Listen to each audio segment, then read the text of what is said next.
ਸਤਿ ਸ਼੍ਰੀ ਅਕਾਲ। ਤੁਸੀਂ ਜੁੜੇ ਹੋਏ ਹੋ ਪੰਜਾਬੀ ਰੇਡੀਓ ਐਸੇ ਦੇ ਨਾਲ ਤੇ ਮੈਂ ਹਾਂ ਪ੍ਰਵੀਨ ਸ਼ਰਮਾ ਲੈ ਕੇ ਹਾਜ਼ਰ ਹਾਂ ਪ੍ਰੋਗਰਾਮ ਖਬਰ ਤੇ ਨਜ਼ਰ। ਖਬਰ ਤੇ ਨਜ਼ਰ ਪ੍ਰੋਗਰਾਮ ਦੇ ਵਿੱਚ ਕੀ ਅਹਿਮ ਤੇ ਕਈ ਖਾਸ ਖਬਰਾਂ ਨੂੰ ਲੈ ਕੇ ਚਰਚਾ ਕਰਨ ਦੇ ਲਈ ਜੁੜ ਚੁੱਕੇ ਨੇ ਪੰਜਾਬ ਤੋਂ ਸੀਨੀਅਰ ਪੱਤਰਕਾਰ ਦੀਪਕ ਸ਼ਰਮਾ ਚਨਾਰਥਲ ਜੀ। ਸ਼ਰਮਾ ਸਤਿ ਸ਼੍ਰੀ ਅਕਾਲ, ਸਵਾਗਤ ਹੈ ਜੀ ਪੰਜਾਬੀ ਰੇਡੀਓ ਐਸੇ ਤੇ। ਸਤਿ ਸ਼੍ਰੀ ਅਕਾਲ ਪ੍ਰਵੀਨ ਜੀ, ਸਾਰੇ ਦਰਸ਼ਕਾਂ ਨੂੰ ਸਰੋਤਿਆਂ ਨੂੰ ਪਿਆਰ ਭਰੀ ਸਤਿ ਸ਼੍ਰੀ ਅਕਾਲ। ਸਤਿ ਸ਼੍ਰੀ ਅਕਾਲ ਜੀ। ਪ੍ਰੋਗਰਾਮ ਦੇ ਵਿੱਚ ਅੱਗੇ ਵਧਣ ਤੋਂ ਪਹਿਲਾਂ ਧੰਨਵਾਦ ਕਰਦੇ ਚਲੀਏ ਸਪਾਂਸਰਸ ਦਾ, ਜਿਹੜੇ ਜ਼ਰੀਆ ਬਣਦੇ ਨੇ ਇਹਨਾਂ ਪ੍ਰੋਗਰਾਮਾਂ ਨੂੰ ਤੁਹਾਡੇ ਤੱਕ ਪਹੁੰਚਾਉਣ ਦੇ ਲਈ। ਖਾਲਸਾ ਇੰਸ਼ੋਰੈਂਸ ਏਜੰਸੀ ਵਾਲੇ, ਜਿਨ੍ਹਾਂ ਤੋਂ ਤੁਸੀਂ ਹਰ ਤਰੀਕੇ ਦੀ ਇੰਸ਼ੋਰੈਂਸ ਲੈ ਸਕਦੇ ਹੋ। ਇੰਸ਼ੋਰੈਂਸ ਬਾਰੇ ਪਤਾ ਕਰਨ ਦੇ ਲਈ ਇਹਨਾਂ ਦਾ ਨੰਬਰ ਹੈ 468 ਇਹ 1992 ਤੋਂ ਲਗਾਤਾਰ ਇੰਸ਼ੋਰੈਂਸ ਬਿਜ਼ਨਸ ਦੇ ਵਿੱਚ ਸ਼ਾਨਦਾਰ ਸੇਵਾਵਾਂ ਦੇ ਰਹੇ ਨੇ ਤੇ ਅਮਰੀਕਾ ਭਰ ਦੇ ਵਿੱਚ ਇੰਸ਼ੋਰੈਂਸ ਕਰਦੇ ਨੇ। ਓਬਾਮਾ ਕੇਅਰ, ਮੈਡੀਕੇਅਰ ਜਾਂ ਫਿਰ ਕਵਰਡ ਕੈਲੀਫੋਰਨੀਆ ਬਾਬਤ ਪਾਲਿਸੀ ਕਰਵਾਉਣ ਦੇ ਲਈ, ਸਲਾਹ ਲੈਣ ਦੇ ਲਈ ਅੱਜ ਹੀ ਕਾਲ ਕਰੋ 468 ਤੇ। ਟਰਕੀਨਾ ਇਮੀਗ੍ਰੇਸ਼ਨ ਲਾ ਫਰਮ ਵਾਲੇ ਜੇ ਟਰਕੀਨਾ, ਟੋਨੀ ਟਰਕੀਨਾ ਦੇ ਨਾਲ ਤੁਸੀਂ ਵੈਸੀ ਇਮੀਗ੍ਰੇਸ਼ਨ ਬਾਬਤ ਕੋਈ ਵੀ ਸਲਾਹ ਕਰਨੀ ਹੈ, ਕੋਈ ਵੀ ਸਵਾਲ ਪੁੱਛਣਾ ਤੇ ਇਹਨਾਂ ਦਾ ਨੰਬਰ ਹੈ 4159090503। ਗੁਰਦੀਪ ਸਿੰਘ ਬਿਰਦੀ ਕਲੋਵਿਸ, ਮਨਦੀਪ ਸਿੰਘ, ਸੰਦੀਪ ਕੌਰ ਸੈਨ ਹੋਸੇ, ਅਮਰੀਕ ਸਿੰਘ ਅਟਵਾਲ, ਜਰਨੈਲ ਸਿੰਘ ਯੂਬਾ ਸਿਟੀ, ਗੁਰਨਾਮ ਸਿੰਘ ਐਂਟੀਲੋਪ ਤੇ ਜਰਨੈਲ ਸਿੰਘ ਸਿਆਟਲ ਤੋਂ। ਇਹਨਾਂ ਸਾਰੇ ਹੀ ਸਪਾਂਸਰਸ ਦਾ ਬਹੁਤ ਬਹੁਤ ਧੰਨਵਾਦ। ਤੇ ਜੇਕਰ ਤੁਸੀਂ ਵੀ ਪੰਜਾਬੀ ਡੀਐਸਏ ਦੇ ਇਹਨਾਂ ਪ੍ਰੋਗਰਾਮਾਂ ਨੂੰ ਸਪਾਂਸਰ ਕਰਨਾ ਚਾਹੁੰਦੇ ਹੋ ਤਾਂ ਸਟੂਡੀਓ ਦਾ ਨੰਬਰ ਹੈ 4627252500। ਅੱਜ ਦਾ ਇਹ ਖਬਰ ਤੇ ਨਜ਼ਰ ਪ੍ਰੋਗਰਾਮ ਸਾਲ 2025 ਦੀ 15 ਮਈ ਦਾ ਪ੍ਰੋਗਰਾਮ ਹੈ ਤੇ ਦਿਨ ਅੱਜ ਵੀਰਵਾਰ ਹੈ। ਖਬਰਾਂ ਦੀ ਸ਼ੁਰੂਆਤ ਕਰੀਏ ਸ਼ਰਮਾ ਜੀ ਭਾਰਤ ਪਾਕਿਸਤਾਨ ਟਸਲ ਤੋਂ। ਕੂਟਨੀਤਿਕ ਤੌਰ ਤੇ ਆਪਣੀ ਜ਼ੋਰ ਅਜ਼ਮਾਇਸ਼ ਦੇ ਵਿੱਚ ਆਪਣੇ ਆਪ ਨੂੰ ਮੂਹਰੇ ਰੱਖਣ ਦੇ ਲਈ ਦੋਨਾਂ ਦੇਸ਼ਾਂ ਨੂੰ ਖਾਸੀ ਮੁਸ਼ੱਕਤ ਕਰਨੀ ਪੈ ਰਹੀ ਹੈ। ਦੋਵਾਂ ਦੇਸ਼ਾਂ ਦੇ ਆਗੂਆਂ ਨੂੰ ਕਹਿ ਲਓ ਜਾਂ ਹੋਰ ਮਾਮਲਿਆਂ ਉੱਤੇ, ਸਾਰੇ ਜਿੰਨੇ ਵੀ ਫਰੰਟ ਖੋਲੇ ਨੇ ਉਹਨਾਂ ਸਾਰੇ ਫਰੰਟਾਂ ਦੇ ਉੱਤੇ ਪਾਣੀ ਦਾ ਮਸਲਾ ਵੀ ਇਸ ਸਾਰੇ ਘਟਨਾਕ੍ਰਮ ਦੇ ਵਿੱਚ ਇੱਕ ਅਹਿਮ ਕੜੀ ਸੀਗਾ। ਪਾਕਿਸਤਾਨ ਨੇ ਪਾਣੀ ਮੰਗਿਆ ਪਰ ਭਾਰਤ ਨੇ ਕੋਰਾ ਇਨਕਾਰ ਕਰ ਦਿੱਤਾ ਜੀ। ਬਿਲਕੁਲ ਪ੍ਰਵੀਨ ਜੀ, ਜਦੋਂ ਮਤਲਬ ਉਹ ਘਟਨਾ ਵਾਪਰਦੀ ਹੈ 23 ਅਪ੍ਰੈਲ 22 ਅਪ੍ਰੈਲ ਨੂੰ, ਹੈ ਨਾ ਜੀ, ਤੇ ਉਸ ਤੋਂ ਬਾਅਦ ਫਿਰ ਤੁਰੰਤ ਭਾਰਤ ਇਹ ਫੈਸਲਾ ਲੈਂਦਾ ਕਿ ਜੋ ਮਰਜ਼ੀ ਹੋ ਜਾਵੇ ਅਸੀਂ ਪਾਣੀ ਸਭ ਤੋਂ ਪਹਿਲਾਂ ਰੋਕਾਂਗੇ। ਤੇ ਉਹ ਪਹਿਲਗਾਮ ਦੀ ਘਟਨਾ ਤੋਂ ਬਾਅਦ ਤੁਰੰਤ ਇਹ ਫੈਸਲਾ ਕੀਤਾ ਜਾਂਦਾ, ਜਿਹੜੀ ਸੁਰੱਖਿਆ ਸਬ ਕੈਬਨਿਟ ਕਮੇਟੀ ਹੈ ਉਹਦੇ ਵੱਲੋਂ, ਕਿ ਅਸੀਂ ਪਾਕਿਸਤਾਨ ਨੂੰ ਜਾਂਦਾ ਪਾਣੀ ਸਿੰਧੂ ਜਲ ਸੰਧੀ ਨੂੰ ਰੱਦ ਕਰਕੇ ਉਹ ਪਾਣੀ ਰੋਕ ਰਹੇ ਹਾਂ। ਤੇ ਉਸ ਤੋਂ ਬਾਅਦ ਇਹ ਵੀ ਚਰਚਾ ਤੁਰੀ ਖੂਬ ਕਿ ਵੀ ਏਦਾਂ ਪਾਣੀ ਰੋਕਣਾ ਸੰਭਵ ਨਹੀਂ ਗਾ, 12 ਸਾਲ ਲੱਗ ਜਾਣੇ, 14 ਸਾਲ ਲੱਗ ਜਾਣੇ, ਡੈਮ ਬਣਾਉਣਾ ਪਊਗਾ, ਉਦੋਂ ਵੱਖਰੇ ਚੈਨਲਾਈਜ਼ ਕਰਕੇ ਉਹ ਚੋਂ ਨਹਿਰਾਂ ਕੱਢਣੀਆਂ ਪੈਣਗੀਆਂ। ਪਰ ਜੇ ਹੁਣ ਵੀ ਪਾਣੀ ਰੋਕਦੇ ਹਾਂ ਤਾਂ ਜਿੰਨੀ ਡੈਮ ਦੀ ਸਮਰੱਥਾ ਉਨਾ ਹੀ ਰੋਕ ਸਕਦੇ ਹਾਂ। ਉਸ ਤੋਂ ਬਾਅਦ ਪਾਣੀ ਕਿਸੇ ਪਾਸੇ ਦਾ ਰਿਲੀਜ਼ ਕਰਨਾ ਪੈਣਾ। ਫਿਰ ਜਦੋਂ ਇਹ ਪਾਣੀ ਰੋਕਿਆ ਤਾਂ ਆਪਣੇ ਵਾਲੇ ਪਾਸੇ ਪਾਣੀ ਦਾ ਬਹਾਅ ਵਧਿਆ ਵੀ। ਹਾਂਜੀ। ਉਸ ਤੋਂ ਬਾਅਦ ਉੱਪਰ ਜਦੋਂ ਇੰਨੇ ਮੀਂਹ ਪਏ ਤੇ ਫਿਰ ਇੱਕਦਮ ਚਨਾਬ ਦੇ ਉਹ ਫੱਟੇ ਖੋਲਣੇ ਹੀ ਪਏ ਤੇ ਪਾਣੀ ਉਧਰ ਨੂੰ ਇਕੱਠਾ ਗਿਆ ਵੀ। ਹੁਣ ਉਹਦੇ ਨਾਲ ਫਿਰ ਉਹ ਕਹਿੰਦੇ ਹੜ੍ਹ ਵਾਲੀ ਸਥਿਤੀ ਦਾ ਵੀ ਖਤਰਾ ਖੜਾ ਹੈ। ਹੁਣ ਇਹ ਸਾਰੀਆਂ ਗੱਲਾਂ ਬਾਤਾਂ ਦੇ ਦਰਮਿਆਨ 4 ਦਿਨ ਦੀ ਜੰਗ ਵੀ ਚੱਲੀ, ਉਸ ਤੋਂ ਬਾਅਦ ਜੰਗਬੰਦੀ ਵੀ ਹੋ ਗਈ ਤੇ ਪਰ ਭਾਰਤ ਆਪਣੇ ਇਸ ਸਟੈਂਡ ਤੇ ਕਾਇਮ ਰਿਹਾ ਕਿ ਅਸੀਂ ਸਿੰਧੂ ਜਲ ਸੰਧੀ ਨੂੰ ਬਹਾਲ ਨਹੀਂ ਕਰਨਾ, ਅਸੀਂ ਪਾਣੀ ਨਹੀਂ ਹੁਣ ਦੇਣਾ। ਸੋ ਇਹਦਾ ਮਤਲਬ ਜਾਂ ਤਾਂ ਸਟ੍ਰੈਟਜੀ ਇਹ ਹੈ ਕਿ ਅਸੀਂ ਤੁਰੰਤ ਇਸ ਪਾਣੀ ਨੂੰ ਚੈਨਲਾਈਜ਼ ਕਰਨ ਲਈ ਕੰਮ ਕਰੀਏ, ਜਾਂ ਫਿਰ ਸਟ੍ਰੈਟਜੀ ਇਹ ਹੋਊਗੀ ਕਿ ਹਾਂ ਪਾਣੀ ਰੋਕ ਕੇ ਰੱਖੋ ਤੇ ਜਦੋਂ ਮਤਲਬ ਕਿ ਲੱਗੇ ਇਕੱਠਾ ਹੋ ਗਿਆ ਤਾਂ ਉਹਨੂੰ ਇੱਕਦਮ ਛੱਡ ਦਿਓ ਤੇ ਉਹਦੇ ਨਾਲ ਉਧਰ ਹੜ੍ਹ ਵਾਲੀ ਸਥਿਤੀ ਵੀ ਆ ਸਕਦੀ ਹੈ। ਜਦੋਂ ਕਿ ਦੋਵਾਂ ਪੰਜਾਬਾਂ ਦੀ ਫਸਲ ਜਾਂ ਖੇਤੀਬਾੜੀ ਲਗਭਗ ਬਿਲਕੁਲ ਇੱਕੋ ਤਰ੍ਹਾਂ ਦੀ ਆ। ਉੱਥੇ ਖੇਤ ਤਾਂ ਸਾਡੇ ਨਾਲੋਂ ਵੀ ਵੱਧ ਉਪਜਾਊ ਨੇ, ਮਤਲਬ ਇਸ ਲਈ ਕਹਿੰਦੇ ਕਿ ਹੁਣ ਝੋਨਾ ਉਹਨਾਂ ਨੇ ਵੀ ਬੀਜਣਾ, ਜੇ ਝੋਨਾ ਬੀਜਣਾ ਤਾਂ ਪਾਣੀ ਚਾਹੀਦਾ ਹੋਊਗਾ ਉਹਦੇ ਲਈ। ਸੋ ਇਹ ਦੋਏ ਮੁਲਕਾਂ ਦੀ ਲੜਾਈ ਦੇ ਵਿੱਚ ਪਿਛਣੇ ਤਾਂ ਲਹਿੰਦੇ ਤੇ ਚੜ੍ਹਦੇ ਪੰਜਾਬ ਨੇ, ਮਾਰ ਤਾਂ ਉਹਨਾਂ ਦੀ ਪੈ ਰਹੀ ਆ। ਸੋ ਉਸ ਸਥਿਤੀ ਦੇ ਵਿੱਚ ਕਈਆਂ ਨੇ ਇਹ ਵੀ ਕਿਹਾ ਵੀ ਕਿ ਜੋ ਮਰਜ਼ੀ ਹੋਵੇ ਇਹ ਸੰਧੀ ਨੂੰ ਇੱਕ ਮੁਲਕ ਏਦਾਂ ਰੱਦ ਨਹੀਂ ਕਰ ਸਕਦਾ, ਕਿ ਵਰਲਡ ਬੈਂਕ ਨੇ ਜਿਹੜਾ 1960 ਚ ਸਮਝੌਤਾ ਕਰਾਇਆ ਸੀ ਉਹਨੂੰ ਤੁਸੀਂ ਏਦਾਂ ਇੱਕ ਮੁਲਕ ਆਪਣੇ ਆਪ ਚੋਂ ਰੱਦ ਨਹੀਂ ਕਰ ਸਕਦਾ, ਉਹਨੂੰ ਬਾਹਰ ਨਹੀਂ ਆ ਸਕਦਾ, ਇਹ ਨਹੀਂ ਹੋ ਸਕਦਾ। ਸੋ ਇਹਦੇ ਉੱਤੇ ਚਰਚਾਵਾਂ ਚੱਲੀ ਜਾਂਦੀਆਂ ਨੇ। ਪਰ ਭਾਰਤ ਨੇ ਸਪਸ਼ਟ ਕਹਿਤਾ ਕਿ ਅਸੀਂ ਇਸ ਸੰਧੀ ਨੂੰ ਬਹਾਲ ਨਹੀਂ ਕਰਨਾ। ਠੀਕ ਹੈ।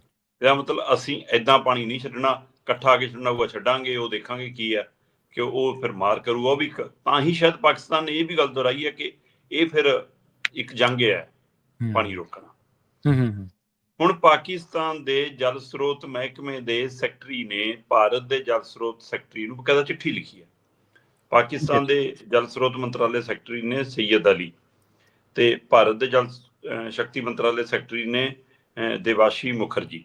ਸੋ ਇਹਨਾਂ ਚ ਆਪਸੀ ਚਿੱਠੀ ਪੱਤਰ ਹੋਇਆ, ਉਧਰੋਂ ਲਿਖੀ ਚਿੱਠੀ ਤੇ ਇੱਧਰ ਚਿੱਠੀ ਆਈ। ਕਹਿੰਦੇ ਉਹ ਚ ਕੁਛ ਅਪੀਲ ਵੀ ਆ, ਕੁਛ ਰਜੋਈ ਵੀ ਆ, ਕੁਝ ਸਖਤ ਸ਼ਬਦ ਵੀ ਨੇ।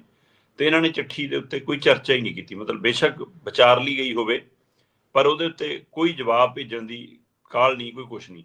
ਪਰ ਭਾਰਤ ਦੇ ਜਿਹੜੇ ਜਲ ਸਰੋਤ ਮਹਿਕਮੇ ਨਾਲ ਸੰਬੰਧਿਤ ਹੈ ਨਾ ਮੰਤਰਾਲਾ ਹੈ, ਉਹਨੇ ਸਾਰਿਆਂ ਨੇ ਦੇਖ ਪਾ ਕੇ ਸਪਸ਼ਟ ਕਹਿਤਾ ਕਿ ਜੋ ਮਰਜ਼ੀ ਹੋ ਜਾਵੇ ਅਸੀਂ ਇਹਨੂੰ ਪਾਣੀ ਨਹੀਂ ਦੇਣਾ। ਹੁਣ ਇਹਦਾ ਮਤਲਬ ਕੀ ਇਹ ਆਪਸ ਦੇ ਵਿੱਚ ਇੱਕ ਹੋਰ ਵਾਰ ਦਾ ਡਰ ਪੈਦਾ ਹੁੰਦਾ, ਕਿਉਂਕਿ ਪ੍ਰਵੀਨ ਜੀ ਦੁਨੀਆ ਭਰ ਦੇ ਵਿੱਚ ਇਹ ਚਰਚਾ ਆਮ ਤੁਰ ਰਹੀ ਹੈ ਕਿ ਅਗਲਾ ਵਿਸ਼ਵ ਯੁੱਧ ਪਾਣੀਆਂ ਦਾ ਹੋਊਗਾ। ਤੇ ਕੀ ਉਹਦੇ ਰੁਝਾਨ ਨੇ, ਕੀ ਉਹਦੇ ਝਲਕਾਰੇ ਨੇ, ਜੀ ਜੀ, ਕੀ ਉਹਦੀ ਬਿਆਨੀਆਂ ਹੁਣ ਸਾਹਮਣੇ ਆ ਰਿਹਾ, ਇਹ ਉਸੇ ਦੀ ਤਸਵੀਰ ਹੈ ਇੱਕ ਕਿ ਇੱਥੋਂ ਹੀ ਲੜਾਈਆਂ ਸ਼ੁਰੂ ਹੋਣਗੀਆਂ। ਹੁਣ ਇਸ ਸਭ ਦੇ ਦਰਮਿਆਨ ਜਿਹੜਾ ਲੜਾਈ ਦਾ ਆਡਾ ਲੈਣ ਵਾਲੀ ਪ੍ਰਕਿਰਿਆ, ਉਹ ਇੱਕ ਝਲਕਾਰਾ ਹੋਰ ਦਿਖਿਆ। ਹਾਂਜੀ, ਭਾਰਤ ਦੇ ਪ੍ਰਧਾਨ ਮੰਤਰੀ ਨਰਿੰਦਰ ਮੋਦੀ ਨੇ ਜੰਗਬੰਦੀ ਤੋਂ ਬਾਅਦ ਚੜ੍ਹਦਾ ਪੰਜਾਬ ਚੁਣਿਆ। ਚੜ੍ਹਦੇ ਪੰਜਾਬ ਦਾ ਉਹਨਾਂ ਨੇ ਆਦਮਪੁਰ 에ਅਰਬੇਸ ਚੁਣਿਆ। ਉੱਥੇ ਆ ਕੇ ਉਹਨਾਂ ਨੇ ਫੋਟੋ ਸੈਸ਼ਨ ਕਰਾਇਆ ਜੀ, ਆਪਣੀ ਤਕਰੀਰ ਕੀਤੀ। ਉਸ ਦੌਰਾਨ ਪਿੱਛੇ ਜਹਾਜ਼ ਖੜਾ ਹੈ, ਮੂਹਰੇ ਫੌਜੀ ਖੜੇ ਨੇ, ਆਪ ਗੱਡੀ ਤੇ ਚੜੇ ਨੇ, ਹੈ ਨਾ। ਉਹ ਤਸਵੀਰਾਂ ਨੇ ਉਹ ਖੂਬ ਵਾਇਰਲ ਹੋਈਆਂ। ਤੇ ਉਸ ਤੋਂ ਬਾਅਦ ਬਿਆਨੀਆਂ, ਫੌਜ ਨੂੰ ਸ਼ਾਬਾਸ਼ੀ ਆ ਕਿ ਤੁਸੀਂ ਜੰਗ ਜਿਤਾਈ ਆ, ਬਹੁਤ ਵੱਡੀ ਮਾਰ ਕੀਤੀ ਆ, ਆਪਾਂ ਬਹੁਤ ਸਫਲ ਹੋਏ ਆ। ਇਹ ਸਾਰੀਆਂ ਤਸਵੀਰਾਂ ਅਜੇ ਘੁੰਮ ਰਹੀਆਂ ਸੀਗੀਆਂ ਕਿ ਬਿਲਕੁਲ ਇਹਦੀ ਫੋਟੋ ਕਾਪੀ ਪਾਕਿਸਤਾਨ ਦੇ ਪ੍ਰਧਾਨ ਮੰਤਰੀ ਨੇ ਦੁਹਰਾਈ। ਠੀਕ ਹੈ ਜੀ। ਸ਼ਾਹਬਾਜ਼ ਸ਼ਰੀਫ ਆਪਣੇ ਲਹਿੰਦੇ ਪੰਜਾਬ 'ਚ ਪਹੁੰਚਦੇ ਨੇ, ਲਹਿੰਦੇ ਪੰਜਾਬ ਦੇ ਸਿਆਲਕੋਟ ਜਾਂਦੇ ਨੇ, ਫੌਜੀ ਕੈਂਪ 'ਚ ਜਾਂਦੇ ਨੇ, ਹੈ ਨਾ। ਉਹ ਗੱਡੀ ਦੀ ਬਜਾਏ ਟੈਂਕ ਤੇ ਚੜ੍ਹਦੇ ਨੇ ਤੇ ਉਸੇ ਤਰ੍ਹਾਂ ਆਪਣੇ ਫੌਜੀਆਂ ਨੂੰ ਇਹ ਕਹਿੰਦੇ ਨੇ ਕਿ ਤੁਸੀਂ ਕਮਾਲ ਕਰਤੀ, ਆਪਾਂ ਤਾਂ ਪਿਛਲੀਆਂ ਜੰਗਾਂ ਦਾ ਬਦਲਾ ਵੀ ਲੈ ਲਿਆ, ਆਪਾਂ ਐਂ ਕਰ ਲਿਆ। ਸੋ ਉਹ ਨੈਰੇਟਿਵ। ਸੋ ਦੋਏ ਪਾਸਿਓਂ ਇਹ ਦੱਸਣ ਦੀ ਕੋਸ਼ਿਸ਼ ਹੋ ਰਹੀ ਹੈ ਕਿ ਅਸੀਂ ਜਿੱਤੇ, ਅਸੀਂ ਜਿੱਤੇ। ਇਸ ਦੇ ਉੱਤੇ ਕੋਈ ਮੰਥਨ ਨਹੀਂ ਕਰ ਰਿਹਾ ਕਿ ਸਾਡੀ ਮਾਰ ਕਿੰਨੀ ਪੈ ਗਈ, ਸਾਨੂੰ ਕਿੰਨਾ ਨੁਕਸਾਨ ਹੋ ਗਿਆ। ਬੰਦੇ ਮਾਰਨ ਨੂੰ ਜੇ ਜਿੱਤ ਗਿਣਦੇ ਹੋ ਤਾਂ ਸ਼ਾਇਦ ਹੋ ਸਕਦਾ ਕਿ ਆਪਾਂ ਕਹਿ ਲਈਏ ਕਿ ਹਾਂ ਜਿੱਤ ਗਏ, ਹੈ ਨਾ। ਜ਼ਮੀਨੀ ਨੁਕਸਾਨ ਨੂੰ ਆਪਾਂ ਜੇ ਨੁਕਸਾਨ ਸਮਝਦੇ ਤਾਂ ਬਿਲਕੁਲ ਅਸੀਂ ਜਿੱਤ ਗਏ। ਪਰ ਆਪਣੀ ਹੀ ਘਰ ਦਾ, ਆਪਣੀ ਹੀ ਪੀੜ੍ਹੀ ਦਾ, ਆਪਣੇ ਹੀ ਮੁਲਕ ਦਾ ਆਪਾਂ ਜੋ ਅਗਲੇ ਸਾਲਾਂ ਲਈ ਨੁਕਸਾਨ ਕੀਤਾ, ਬਜਟ ਤੇ ਜੋ ਬੋਝ ਪੈਣਾ, ਉਹ ਸਾਰਾ ਉਹ ਆਪਾਂ ਵੱਖ ਪਏ, ਉਹਦੇ ਉੱਤੇ ਗੱਲ ਨਹੀਂ ਹੋ ਰਹੀ ਕਿਤੇ ਵੀ ਅਜੇ। ਸੋ ਇਹ ਸਾਰਿਆਂ ਦੇ ਵਿਚਾਲੇ ਜੇ ਇਹ ਵਿਵਾਦ ਖੜਾ ਰਹਿੰਦਾ ਜੀ, ਹਿੰਦੂ ਜਲ ਸੰਧੀ ਵਾਲਾ, ਕਿਉਂਕਿ ਭਾਰਤ ਨੇ ਸਪਸ਼ਟ ਕਹਿਤਾ ਕਿ ਪਹਿਲਾਂ ਅੱਤਵਾਦ ਛੱਡੋ, ਫਿਰ ਪਾਣੀ ਦੀ ਗੱਲ ਕਰੋ। ਤੇ ਨਰਿੰਦਰ ਮੋਦੀ ਵੀ ਕਹਿ ਚੁੱਕੇ ਨੇ ਕਿ ਲਹੂ ਤੇ ਪਾਣੀ ਇਕੱਠਾ ਨਹੀਂ ਬਹਿ ਸਕਦਾ। ਸੋ ਇਸ ਲਈ ਜੇ ਦੋਨੋਂ ਆਮੋ ਸਾਹਮਣੇ ਕੱਲ ਨੂੰ ਬੈਠਦੇ ਨੇ, ਜੇ ਦੁਬਾਰਾ ਬੈਠਕ ਹੁੰਦੀ ਆ, ਉਹਦੇ ਵਿੱਚ ਇਸ ਮਸਲੇ ਤੇ ਕੀ ਪਾਕਿਸਤਾਨ ਇਹ ਗਰੰਟੀ ਲੈਂਦਾ ਕਿ ਹੱਦ ਪਾਰ ਤੋਂ ਘਟਨਾਵਾਂ ਨਹੀਂ ਹੋਣਗੀਆਂ। ਕੱਲ ਫਿਰ ਮੁਕਾਬਲਾ ਹੋਇਆ ਜੰਮੂ ਕਸ਼ਮੀਰ ਦੇ ਵਿੱਚ, ਠੀਕ ਹੈ ਨਾ। ਸੋ ਇਹ ਘਟਨਾਵਾਂ, ਪੰਜਾਬ ਦਾ ਇੱਕ ਜਵਾਨ ਕੱਲ ਮਤਲਬ ਕਿ ਘਰੇ ਆ ਗਿਆ, ਜਿਹੜਾ ਅਗਨੀਵੀਰ ਸੀਗਾ, ਹੈ ਨਾ, ਉਹਦੀ ਦੇਹ ਫਿਰ ਘਰੇ ਪਰਤੀ ਹੈ। ਸੋ ਇਹ ਸਾਰੀਆਂ ਸਥਿਤੀਆਂ ਦੇ ਵਿੱਚ ਕਿ ਕੀ ਇਹ ਸੰਭਵ ਹੈਗਾ। ਸੋ ਇਹ ਟਕਰਾਅ ਮੈਨੂੰ ਵੱਧਦਾ ਦਿਖ ਰਿਹਾ, ਔਰ ਇਹ ਪਾਣੀ ਵਾਲਾ ਮਸਲਾ ਵੱਡਾ ਮਸਲਾ ਆਉਂਦੇ ਦਿਨਾਂ 'ਚ ਬਣ ਸਕਦਾ। ਬਿਲਕੁਲ, ਆਪਾਂ ਸ਼ੁਰੂਆਤ ਦੇ ਵਿੱਚ ਇਹ ਗੱਲ ਕਹੀ ਸੀ ਕਿ ਇਹ ਦੇਖੋ ਜਿਹੜੇ ਸਰਕਾਰ ਦੇ ਸਮਰਥਕ ਨੇ, ਜਿਨ੍ਹਾਂ ਨੂੰ ਇਹ ਵੀ ਕਿਹਾ ਜਾਂਦਾ ਵੀ ਉਹ ਮੋਦੀ ਸਾਹਿਬ ਦੇ ਭਗਤ ਨੇ, ਉਹ ਤਾਂ ਕਹਿ ਰਹੇ ਸੀ ਬੰਦ ਕਰ ਦਿਓ ਪਾਣੀ। ਪਰ ਆਪਾਂ ਉਹਦੇ ਕਿਹਾ ਸੀਗਾ ਵੀ ਇਹ ਇੱਕ ਵੱਡੀ ਪ੍ਰਕਿਰਿਆ। ਤੁਸੀਂ ਪਹਾੜਾਂ ਤੋਂ ਇੰਨੀ ਸਪੀਡ ਦੇ ਨਾਲ ਤੇ ਇੰਨੀ ਉਚਾਈ ਨਾਲ ਆ ਰਹੇ ਪਾਣੀ ਨੂੰ ਇੱਕਦਮ ਨਹੀਂ ਢੱਕ ਸਕਦੇ। ਉਹਦੇ ਲਈ ਤੁਹਾਨੂੰ ਬਹੁਤ ਤਕੜੀ ਵਿਵਸਥਾ। ਜਿਹੜੇ ਡੈਮ ਹੈਗੇ, ਤੁਸੀਂ ਡੈਮਾਂ ਦੀ ਜਿੰਨੀ ਸਮਰੱਥਾ ਹੈ, ਉਸ ਤੋਂ ਵੱਧ ਜੇ ਪਾਣੀ ਰੋਕੋਗੇ ਤਾਂ ਡੈਮਾਂ ਦਾ ਟੁੱਟਣ ਦਾ ਡਰ ਪੈਦਾ ਹੋ ਜਾਂਦਾ। ਹਾਂਜੀ, ਬਿਲਕੁਲ। ਤੇ ਜੇ ਉਹਨੂੰ ਆਪਣੇ ਵਾਲੇ ਪਾਸੇ ਛੱਡੋਗੇ, ਤੁਸੀਂ ਅਜੇ ਨਹਿਰਾਂ ਨਹੀਂ ਬਣਾਈਆਂ, ਉਹਨੂੰ ਚੈਨਲਾਈਜ਼ ਨਹੀਂ ਕੀਤਾ, ਤਾਂ ਉਹ ਜਿਹੜੇ ਸਾਡੇ ਜਿੰਨਾ ਪਾਣੀ ਸਾਡੇ ਵਾਲੇ ਖੇਤਰ 'ਚ ਆਉਂਦਾ, ਉਸ ਦਾਇਰੇ ਦੇ ਅੰਦਰ ਉਹ ਹੜ੍ਹ ਮਚਾ ਦੂਗਾ ਫਿਰ। ਹਾਂਜੀ, ਬਿਲਕੁਲ। ਦੂਜੀ ਜਿਹੜੀ ਵੱਡੀ ਗੱਲ ਆ, ਤੁਸੀਂ ਦੇਖੋ ਇੱਕ ਪਾਸੇ ਪਾਕਿਸਤਾਨ ਦੇ ਨਾਲ ਕੌਮਾਂਤਰੀ ਪੱਧਰ ਤੇ ਭਾਰਤ ਦਾ ਇਹ ਰੇੜਕਾ ਹੈ, ਪਰ ਦੂਜੇ ਪਾਸੇ ਭਾਰਤ ਆਪਣੇ ਹੀ ਰਾਜਾਂ ਦੇ ਨਾਲ, ਆਪਣੇ ਹੀ ਸੂਬਿਆਂ ਦੇ ਨਾਲ, ਆਪਣੇ ਹੀ ਲੋਕਾਂ ਦੇ ਨਾਲ ਇਸ ਮਾਮਲੇ ਦੇ ਵਿੱਚ ਭੇਦਭਾਵ ਕਰ ਰਿਹਾ, ਡਿਸਕ੍ਰਿਮੀਨੇਸ਼ਨ ਕਰ ਰਿਹਾ। ਆਪਣੇ ਕੋਲੇ ਪੰਜਾਬ ਦੀ ਮਿਸਾਲ ਸਾਹਮਣੇ ਹੈ। ਦੂਜੇ ਰਾਜਾਂ 'ਚ ਤੁਹਾਨੂੰ ਕਿਤੇ ਵੀ ਅਜਿਹਾ ਪਾਣੀ ਦਾ ਟਕਰਾਅ ਨਜ਼ਰ ਨਹੀਂ ਆਉਂਦਾ ਜਿਹੜਾ ਪੰਜਾਬ ਤੇ ਹਰਿਆਣੇ ਦੇ ਵਿੱਚ ਕੇਂਦਰੀ ਸਿਆਸਤ ਦਾ ਪੁਆੜਾ ਪਾਇਆ ਹੋਇਆ। ਇੱਥੇ ਜਿਹੜਾ ਇੱਕ ਫਸਾਦ ਦੀ ਜੜ ਬੀਜੀ ਹੋਈ ਹੈ ਇਹਨਾਂ ਨੇ। ਇਹ ਚੀਨ ਦੇ ਸੰਦਰਭ ਦੇ ਵਿੱਚ ਵੀ ਆਪਾਂ ਕਈ ਵਾਰੀ ਚਰਚਾ ਕਰਦੇ ਹੁੰਦੇ ਹਾਂ ਸ਼ਰਮਾ ਜੀ, ਕਿ ਆਉਣ ਵਾਲੇ ਟਾਈਮ ਦੇ ਵਿੱਚ ਚੀਨ ਨੇ ਤਿਆਰੀ ਕੀਤੀ ਹੋਈ ਆ। ਉਹ ਇਸ ਰਾਹ ਦੇ ਉੱਤੇ ਤੁਰੇ ਹੋਏ ਨੇ ਕਿ ਜੇਕਰ ਪਾਣੀਆਂ ਨੂੰ ਲੈ ਕੇ ਕੋਈ ਜੰਗ ਛਿੜਦੀ ਹੈ ਤੇ ਡੈਮਾਂ ਨੂੰ ਜਾਂ ਉਹਦੇ ਵਿੱਚ ਕੰਟਰੋਲ ਵਿਵਸਥਾ 'ਚ ਕਿਵੇਂ ਲਿਆਉਣਾ ਆਪਾਂ। ਅਗਲੀ ਗੱਲ ਪਾਣੀਆਂ ਦੇ ਨਾਲ ਹੀ ਜਾ ਜੁੜਦੀ ਹੈ। BBMB ਦੀ ਗੱਲ ਕਰੀਏ, BBMB ਤੁਸੀਂ ਇੱਕ ਦਿਨ ਬੜੀ ਤਫਸੀਲ ਦੇ ਨਾਲ ਚਰਚਾ ਕੀਤੀ ਸੀ, ਵੀ ਦੱਸਿਆ ਸੀਗਾ ਵੀ ਇੰਨਾ ਖਰਚਾ, ਇੰਨੇ 100 ਕਰੋੜ ਤੇ ਇੰਨੇ % ਇਹ ਪੰਜਾਬ ਦਿੰਦਾ BBMB ਨੂੰ। ਪਰ BBMB ਕਹਿੰਦੇ ਪੰਜਾਬ ਨਾਲ ਹੀ ਕਰੋੜਾਂ ਦੀ ਠੱਗੀ ਕਰ ਗਿਆ ਜੀ। ਪ੍ਰਵੀਨ ਜੀ, BBMB ਆਪਾਂ ਪਹਿਲੇ ਦਿਨ ਤੋਂ ਗੱਲ ਕਰਦੇ ਹਾਂ ਕਿ BBMB ਦਾ ਮਤਲਬ ਭਾਖੜਾ ਬਿਆਸ ਮੈਨੇਜਮੈਂਟ ਬੋਰਡ। ਹਾਂਜੀ, ਥੋੜਾ ਕੰਮ ਮੈਨੇਜ ਕਰਨਾ ਹੈ। ਤੇ ਤੁਸੀਂ ਜੇ ਕੇਂਦਰ ਦੇ ਟਾਊਟ ਬਣ ਕੇ ਕੰਮ ਕਰੋਗੇ, ਜੇ ਸੂਬਿਆਂ ਦੇ ਵਿੱਚ ਪਾਣੀ ਦੀ ਮੈਨੇਜਮੈਂਟ ਤੁਸੀਂ ਨਹੀਂ ਕਰ ਪਾਉਂਦੇ, ਤੁਸੀਂ ਕਿਸੇ ਇੱਕ ਧਿਰ ਦੇ ਬਣ ਕੇ ਕੰਮ ਕਰੋਗੇ, ਦੋ ਸੂਬਿਆਂ ਦੇ ਬਣ ਕੇ ਕੰਮ ਕਰੋਗੇ, ਫਿਰ ਟਕਰਾਅ ਤਾਂ ਹੋਊਗਾ ਹੀ। ਜੀ। ਹੁਣ ਬਿਲਕੁਲ ਇਹ ਗੱਲ ਤੁਹਾਡੀ ਦਰੁਸਤ ਹੈ ਕਿ ਪਾਣੀ ਵਾਲਾ ਮਸਲਾ ਵੈਸੇ ਤਾਂ ਹੁਣ 20 ਤਰੀਕ ਨੂੰ ਨਿਬੜ ਜਾਣਾ ਜੀ, ਕਿਉਂਕਿ ਪੰਜਾਬ ਸਰਕਾਰ ਲਗਾਤਾਰ ਇਸ ਮਸਲੇ ਦੇ ਉੱਤੇ ਉਹ ਲੜਾਈ ਨਹੀਂ ਲੜ ਰਹੀ ਜਿਹੜੀ ਪਾਣੀਆਂ ਦੇ ਮਸਲਿਆਂ ਦੀ ਲੜਾਈ ਹੈ। ਉਹ ਤਾਂ ਸਿਰਫ 2020 ਖੇਡ ਰਹੀ ਹੈ ਕਿ 20 ਤਰੀਕ ਟਪਾਓ। 20 ਤਰੀਕ ਨੂੰ ਮੁੱਖ ਮੰਤਰੀ ਖੁਦ ਕਹਿੰਦੇ ਸੀ 12:01 ਤੇ ਪਾਣੀ ਚਲਾ ਜਾਣਾ। ਜੀ ਜੀ। ਹੁਣ ਉੱਥੇ ਵੀ ਨਵਾਂ ਕਲੇਸ਼ ਪੈਦਾ ਕੀਤਾ ਜਾ ਰਿਹਾ। ਕੱਲ BBMP ਦੀ ਬੈਠਕ ਸੀ। ਬੈਠਕ ਦੇ ਵਿੱਚ ਪਹਿਲਾਂ ਤਾਂ ਇਹ ਕਹਿੰਦੇ ਸੀ ਕਿ ਸਾਨੂੰ 4500 ਕਿਊਸਕ ਪਾਣੀ ਹੋਰ ਦਿਓ। 4000 ਤਾਂ ਜਾ ਹੀ ਰਿਹਾ ਸੀ। 4500 ਹੋਰ ਮੰਗਦੇ ਸੀ। 4500 ਮਤਲਬ 8500 ਕਿਊਸਕ ਉਹਨਾਂ ਨੂੰ 20 ਤਰੀਕ ਦੀ ਰਾਤ ਨੂੰ ਅੱਧੀ ਰਾਤ ਤੋਂ ਜਾਣਾ ਸ਼ੁਰੂ ਹੋ ਜਾਣਾ।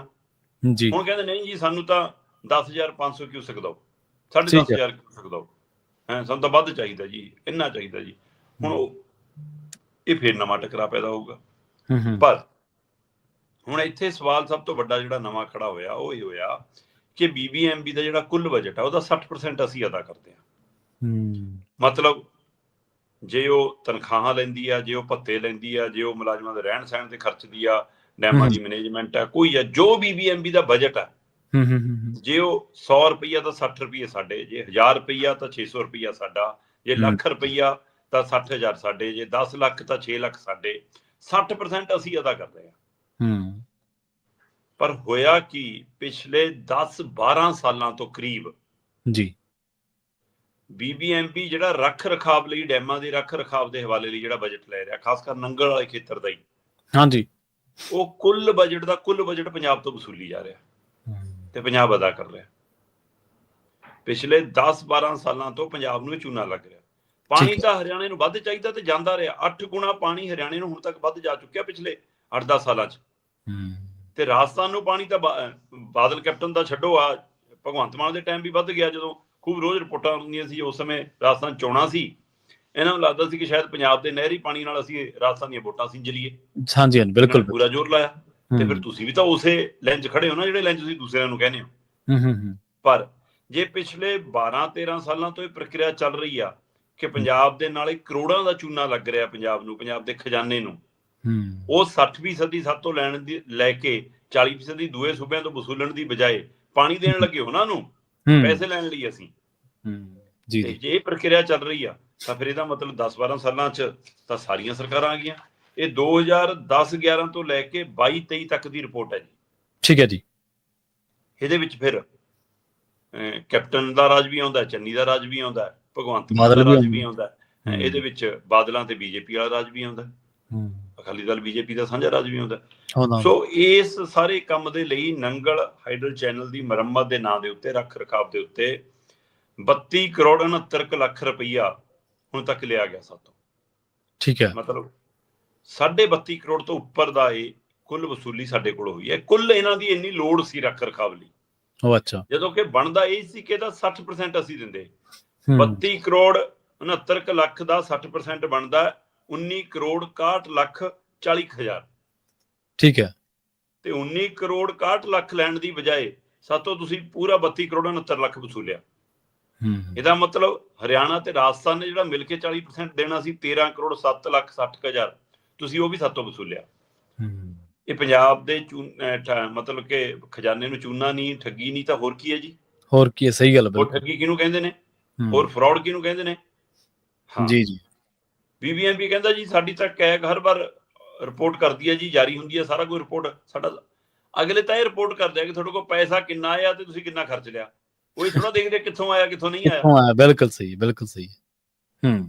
ਹੁਣ ਪੰਜਾਬ ਸਰਕਾਰ ਕਿਸੇ ਸੰਸਥਾ ਨੂੰ, ਕਿਸੇ ਸੰਗਠਨ ਨੂੰ, ਕਿਸੇ ਅਦਾਰੇ ਨੂੰ, ਕਿਸੇ ਵਿਭਾਗ ਨੂੰ, ਕਿਸੇ ਮਹਿਕਮੇ ਨੂੰ, ਕਿਸੇ ਪਿੰਡ ਸ਼ਹਿਰ ਕਸਬੇ ਨੂੰ, ਕਿਸੇ ਨਗਰ ਨਿਗਮ ਨੂੰ ਗ੍ਰਾਂਟ ਦਾ ਜੇ 10,000 ਦਾ ਵੀ ਚੈੱਕ ਦਿੰਦੀ ਹੈ ਨਾ, ਹਾਂਜੀ, ਤਾਂ ਉਹਦਾ ਵਰਤੋਂ ਸਰਟੀਫਿਕੇਟ ਮੰਗਿਆ ਜਾਂਦਾ ਕਿ ਵੀ ਦੱਸੋ ਇਹ ਪੈਸਾ ਇੰਨੀ ਤਰੀਕ ਤੱਕ, ਨਾਲ ਚਿੱਠੀ ਲੱਗੀ ਹੁੰਦੀ ਹੈ ਕਿ ਇਸ ਕੰਮ ਲਈ ਅਲਾਟ ਕੀਤਾ, ਇਸ ਕੰਮ ਲਈ ਵਰਤਿਆ ਜਾਣਾ ਤੇ ਉਹ ਤੋਂ ਬਾਅਦ ਇੰਨੀ ਤਰੀਕ ਤੱਕ ਹੀ ਵਰਤਿਆ ਜਾਣਾ।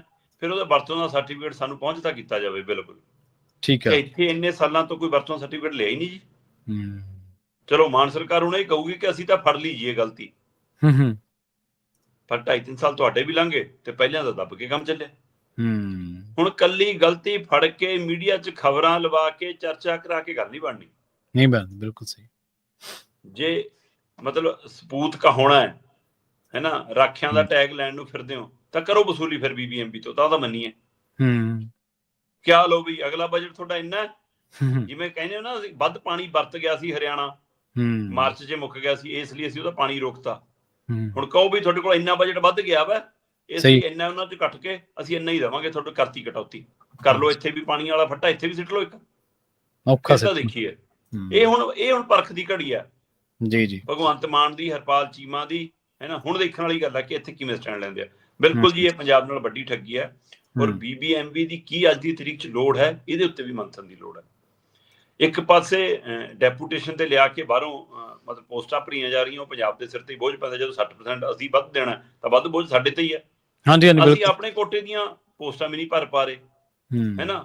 ਇਹਦਾ ਮਤਲਬ ਇਹ ਵੀ ਸਮੀਖਿਆ ਦੀ ਲੋੜ ਹੈ ਕਿ ਜਦੋਂ ਡੈਮ ਬਣੇ ਜੀ ਉਸ ਸਮੇਂ ਸਾਨੂੰ ਵਰਕਰਾਂ ਦੀ, ਮੁਲਾਜ਼ਮਾਂ ਦੀ, ਅਹੁਦਿਆਂ ਦੀ ਕਿੰਨੀ ਲੋੜ ਸੀ, ਤੇ ਅੱਜ ਜਦੋਂ ਸਿਰਫ ਮੈਨੇਜ ਕਰਨਾ ਹੈ, ਚੈਨਲਾਈਜ਼ ਕਰਨਾ ਹੈ ਪਾਣੀ ਨੂੰ, ਸਾਰਾ ਕੁਝ, ਤਾਂ ਕੀ ਓਨੇ ਹੀ ਮੁਲਾਜ਼ਮਾਂ ਦੀ ਲੋੜ ਹੈ ਇੱਥੇ ਕਿ ਨਹੀਂ ਹੈ? ਜੀ ਜੀ ਬਿਲਕੁਲ। ਇਸ ਉੱਤੇ ਨਜ਼ਰ ਕਰ ਲਓ, ਇਸ ਦੀ ਛਲਣੀ ਲਾ ਲਓ, ਖਰਚੇ ਘਟਾ ਲਓ ਆਪਣੇ।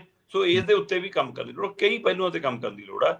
ਪਰ ਮਾਨ ਸਰਕਾਰ ਸਿਰਫ ਤੇ ਸਿਰਫ ਸ਼ੋਹਰਤ ਵਾਲੇ ਕੰਮ ਕਰਦੀ ਹੈ, ਜਿੱਥੇ ਉਹਨੂੰ ਸ਼ੋਹਰਤ ਮਿਲੇ, ਹੈ ਨਾ। ਇਹੋ ਜਿਹੇ ਹਿਸਾਬ ਕਿਤਾਬ ਕਰਨ ਨਾਲ ਫਿਰ ਕੇਂਦਰ ਤੋਂ ਝਾੜਾ ਨਾ ਪੈ ਜਾਣਾ, ਕੇਂਦਰ ਦੇ ਨਿਸ਼ਾਨੇ ਤੇ ਫਿਰ ਉਹ ਤੋਂ ਚੁੱਪੀ ਵੱਟਦੀ ਹੈ। ਇਹੀ ਕੰਮ ਬਾਦਲਾਂ ਤੇ ਕੈਪਟਨ ਉਹਨਾਂ ਨੇ ਕੀਤਾ। ਸੋ ਇੱਕੋ ਥੈਲੀ ਦੇ ਚੱਟੇ ਵੱਟੇ ਨੇ, ਇਸ ਆਵਾਮ 'ਚ ਸਾਰੇ ਨੰਗੇ ਨੇ। ਜੀ ਬਿਲਕੁਲ ਬਿਲਕੁਲ, ਤੁਸੀਂ ਤਾਂ 100 ਹੱਥ ਰਸਾ ਦੇ ਸਿਰੇ ਦੀ ਗੰਢ ਕਰਤੀ ਵੀ ਇੱਕੋ ਥਾਲੀ ਦੇ ਚੱਟੇ ਵੱਟੇ ਨੇ ਤੇ ਇਸ ਮਾਮ 'ਚ ਸਾਰੇ ਨੰਗੇ ਨੇ। ਤੇ ਸ਼ਰਮਾ ਜੀ, ਗੱਲ ਇਹ ਵੀ ਹੈ ਨਾ ਇੱਥੇ ਕਿ ਵਿਚਾਰਨ ਵਾਲੀ ਵੀ, ਜੇਕਰ ਤੁਸੀਂ ਖਰਚਾ ਜਾਂ ਸਾਰਾ ਕੁਝ ਠੱਗੀ ਠੋਰੀ ਮਾਰਨੀ ਹੈ ਪੰਜਾਬ ਦੇ ਨਾਲ, ਤੇ ਉੱਪਰਲੇ ਮੈਨੇਜਮੈਂਟ ਦੇ ਵਿੱਚ ਤਾਂ ਬੰਦੇ ਤਾਂ ਉਹ ਨੇ ਜਿਹੜੇ ਕੇਂਦਰ ਪੱਖੀ ਨੇ। ਇੱਕ ਤਾਂ ਹੋਵੇ ਨਾ ਵੀ ਚੱਲ ਖਰਚਾ ਵੀ ਸਾਡਾ ਤੇ ਕੰਟਰੋਲ ਵੀ ਸਾਡਾ, ਖਰਚਾ ਸਾਡਾ ਹੀ ਸਿਰ ਤੇ ਸਾਡੀਆਂ ਹੀ ਜੁੱਤੀਆਂ, ਉਹ ਹਿਸਾਬ ਹੋਇਆ ਪਿਆ ਇੱਥੇ। ਅਗਲੀ ਖਬਰ ਦੇ ਵੱਲ ਵਧੀਏ ਤੇ ਸਕੂਲ ਆਫ ਐਮੀਨੈਂਸ, ਇਹ ਦਿੱਲੀ ਦਾ ਸਿਹਤ ਤੇ ਸਿੱਖਿਆ ਮਾਡਲ ਬਹੁਤ ਪ੍ਰਚਾਰਿਆ ਗਿਆ ਸ਼ਰਮਾ ਜੀ ਪੰਜਾਬ ਦੇ ਵਿੱਚ, ਤੇ ਐਵੇਂ ਪ੍ਰਚਾਰਿਆ ਗਿਆ ਵੀ ਪੂਰੇ ਮੁਲਕ ਦੇ ਵਿੱਚ ਇਹ ਜਿਹਾ ਕੋਈ ਮਾਡਲ ਨਹੀਂ ਹੈ। ਪਰ 12ਵੀਂ ਦੇ ਨਤੀਜੇ ਆਏ ਨੇ, 12ਵੀਂ ਜਮਾਤ ਦੇ। ਸਕੂਲ ਆਫ ਐਮੀਨੈਂਸ ਦੇ ਸਿਰਫ 2 ਵਿਦਿਆਰਥੀ ਮੈਰਿਟ 'ਚ ਆਏ ਆ ਜੀ। ਬਿਲਕੁਲ ਜੀ, ਇਹ ਖੂਬ ਚਰਚਾ ਹੈ। ਵੈਸੇ ਤਾਂ ਕੋਈ ਨਵੀਂ ਇਮਾਰਤ ਨਹੀਂ, ਕੋਈ ਕੁਛ ਨਹੀਂ ਜੀ। ਬਾਦਲਾਂ ਨੇ ਆਪਣੇ ਢੰਗ ਨਾਲ ਨਾਂ ਰੱਖ ਲਏ, ਕੈਪਟਨ ਨੇ ਆਪਣੇ ਢੰਗ ਨਾਲ ਨਾਂ ਰੱਖ ਲਏ, ਇਹਨਾਂ ਨੇ ਆਪਣੇ ਢੰਗ ਨਾਲ ਨਾਂ ਰੱਖ ਲਏ, ਬਿਲਕੁਲ, ਤੇ ਉਹ ਕੰਮ ਚੱਲੀ ਗਿਆ। ਹੁਣ ਸਕੂਲ ਆਫ ਐਮੀਨੈਂਸ ਦੇ ਨਾਂ ਦੇ ਉੱਤੇ ਆਪਾਂ ਪਹਿਲਾਂ ਵੀ ਉਹਨਾਂ ਦੀ ਡਾਈਟ ਦਾ ਹਿਸਾਬ ਕਿਤਾਬ ਸਾਹਮਣੇ ਲਿਆ ਚੁੱਕੇ, ਕਿਵੇਂ ਠੱਗੀ ਠੋਰੀ ਹੁੰਦੀ ਰਹੀ ਹੈ ਬੱਚਿਆਂ ਨਾਲ, ਉਹ ਸਾਰੇ ਪਹਿਲੂ ਵੀ ਉੱਭਰਦੇ ਰਹੇ ਨੇ। ਸੋ ਹੁਣ ਇਹ ਨਵਾਂ ਸਵਾਲ ਖੜਾ ਹੋ ਗਿਆ ਕਿ 12ਵੀਂ ਦੇ ਨਤੀਜੇ ਆਉਣ, 290 ਜਵਾਕ ਪੰਜਾਬ ਸਕੂਲ ਸਿੱਖਿਆ ਬੋਰਡ ਦੇ ਵਿੱਚ ਮੈਰਿਟ 'ਚ ਆਉਣ, ਠੀਕ ਹੈ ਜੀ, ਤੇ 290 ਜਵਾਕਾਂ ਚੋਂ ਐਮੀਨੈਂਸ ਸਕੂਲ ਦੇ ਸਿਰਫ 2 ਜਵਾਕ ਆਉਣ, ਤੇ ਫਿਰ ਇਹ ਇੰਨਾ ਬਜਟ, ਇੰਨਾ ਖਰਚਾ, ਇੰਨਾ ਸਾਰਾ ਕੁਝ, ਇਹ ਕਿੱਥੇ ਗਿਆ ਜੀ ਸਾਰਾ ਹਿਸਾਬ ਕਿਤਾਬ? ਇਹਦੀ ਕੀ ਲੋੜ ਸੀ ਫਿਰ? ਹੁਣ ਤੁਸੀਂ ਇਹ ਦੇਖੋ ਕਿ ਸੂਬੇ 'ਚ 117 ਐਮੀਨੈਂਸ ਸਕੂਲ ਨੇ, ਠੀਕ ਹੈ ਜੀ। 117 ਐਮੀਨੈਂਸ ਸਕੂਲਾਂ ਦੇ ਜੇ 2 ਬੱਚੇ ਮੈਰਿਟ 'ਚ ਆ ਰਹੇ ਨੇ, ਤੇ ਇਹਨਾਂ ਨਾਲ ਤਾਂ ਫਿਰ ਸਾਡੇ ਸਧਾਰਨ ਪਿੰਡਾਂ ਵਾਲੇ ਸਕੂਲ ਚੰਗੇ ਨੇ, ਜਿਨ੍ਹਾਂ ਦੇ ਮਤਲਬ ਕਿ ਬਾਕੀ ਬੱਚੇ ਆ ਗਏ। ਹਾਂ, ਚਰਚਾ ਇਹ ਵੀ ਹੈਗੀ ਹੈ ਜੀ ਕਿ ਇੱਕ ਪ੍ਰਾਈਵੇਟ ਸਕੂਲ ਹੈ, ਉਹਦੇ ਬਹੁਤ ਗਿਣਤੀ 'ਚ ਖਾਸੇ ਬੱਚੇ ਆ ਗਏ। ਇੱਕ, ਠੀਕ ਹੈ, ਮਾਲਵੇ ਖੇਤਰ ਦਾ ਇੱਕ ਪ੍ਰਾਈਵੇਟ ਸਕੂਲ ਹੈ, ਚਰਚਿਤ ਪ੍ਰਾਈਵੇਟ ਸਕੂਲ ਹੈ, ਜਿਹਦੇ ਵੱਡੀ ਗਿਣਤੀ 'ਚ ਵਿਦਿਆਰਥੀ ਮੈਰਿਟ ਸੂਚੀ 'ਚ ਆਏ ਨੇ, ਤੇ ਇੱਕੋ ਸਕੂਲ ਦੇ ਬੱਚੇ, ਕੀ ਉਹ ਸਕੂਲ ਦੀ ਇਹ ਕਾਬਲੀਅਤ ਹੈ ਕਿ ਸਕੂਲ ਨੂੰ ਕੋਈ ਸਿਆਸੀ ਆਸ਼ੀਰਵਾਦ ਹੈ? ਇਹਦੀ ਚਰਚਾ ਵੀ ਇਲਾਕੇ 'ਚ ਖੂਬ ਹੈ, ਚੱਲਣੀ ਹੈ ਜੀ, ਬਿਲਕੁਲ ਚੱਲਣੀ। ਜਾਂ ਤਾਂ ਪਿਛਲਾ ਰਿਕਾਰਡ ਕੋਈ ਤੁਰਿਆ ਆਉਂਦਾ ਹੋਵੇ, ਫਿਰ ਵੀ ਹੁੰਦਾ। ਸੋ ਇਸ ਲਈ ਹੁਣ ਇਹ ਚਰਚਾ ਵੀ ਵੱਧ ਗਈ। ਪਰ ਇਹ ਸਭ ਦੇ ਦਰਮਿਆਨ ਸਭ ਤੋਂ ਵੱਡਾ ਪਹਿਲੂ ਇਹੀ ਉੱਭਰਿਆ ਕਿ ਪੇਂਡੂ ਖੇਤਰਾਂ ਦੇ ਸਕੂਲਾਂ ਨੇ ਇਹਨਾਂ ਨਾਲੋਂ ਵਧੀਆ ਕਾਰਗੁਜ਼ਾਰੀ ਦਿਖਾਤੀ ਐਮੀਨੈਂਸ ਨਾਲੋਂ। ਮਤਲਬ ਸਿੰਗਾਪੁਰ ਟ੍ਰੇਨਿੰਗ ਹਾਸਲ ਕਰਨ ਗਏ ਜਿਹੜੇ ਪ੍ਰਿੰਸੀਪਲ ਸੀ, ਉਹਨਾਂ ਨੂੰ ਇਹ ਕਹਿ ਕੇ ਲੈ ਗਏ ਸੀ ਕਿ ਤੁਹਾਨੂੰ ਐਮੀਨੈਂਸ ਸਕੂਲਾਂ ਚਲਾਵਾਂਗੇ, ਉਹ ਵਿਚਾਰੇ ਡੀਕਦੇ ਹੀ ਰਹੇ, ਉਹਨਾਂ ਦੀ ਵਾਰੀ ਨਹੀਂ ਆਈ।